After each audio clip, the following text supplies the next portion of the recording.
MarkFelt is directed by Peter Landsman and stars Liam Neeson, Diane Lane, Josh Lucas, amongst others, and is the story of Deep Throat.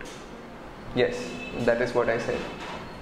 You can take a minute to let that sink in. Basically, for those of you who know what the Watergate scandal is, this movie is that story, which is told from the perspective of Mark Phelps, who was an FBI official, and his leaks sort of resulted in the resignation, the first resignation of a president of the United States. Those of you who don't know what the Watergate scandal is, you might want to read up, man. Your GK is really bad. You might want to read up on Deep Throat. As a film, I have to say that this movie does have its perks. The very eerie soundtrack, the cinematography, and there is this particular usage of blue undertones throughout the film that actually makes you feel very cold and uncomfortable the whole time. Speaking of cold and uncomfortable, Liam Neeson, who is in this film, he actually sort of carries this film and is pretty much the strongest point for the most part.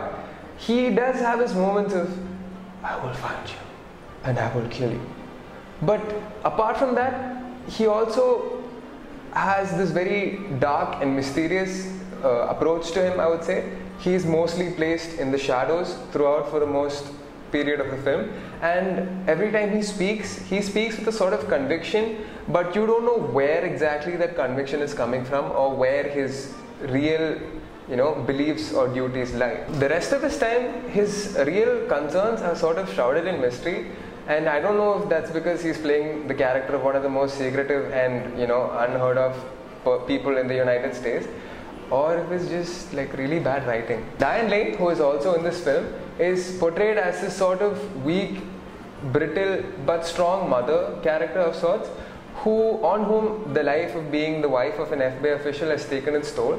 Her along with their daughter, basically his whole family scenario, it sort of felt like, it was there just to give you a distraction, a sort of break from all the narrative, linear storytelling that this movie has chosen. And there's a lot of talking. There's just a lot of just conversation and conversation and conversation. The director has based this film off a book written by Mark Phelps, in which he actually comes forward and says that he is the man behind the leaks from the FBI after 30 years of his retirement.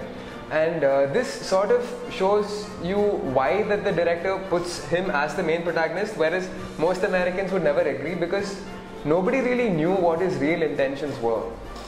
But this movie does. Although Watergate did show a lot of Americans that their voting and their electoral and their whole democratic situation was kind of wrong, there are some trumped up incidents happening in America right now, and it's sort of history repeating itself, I think.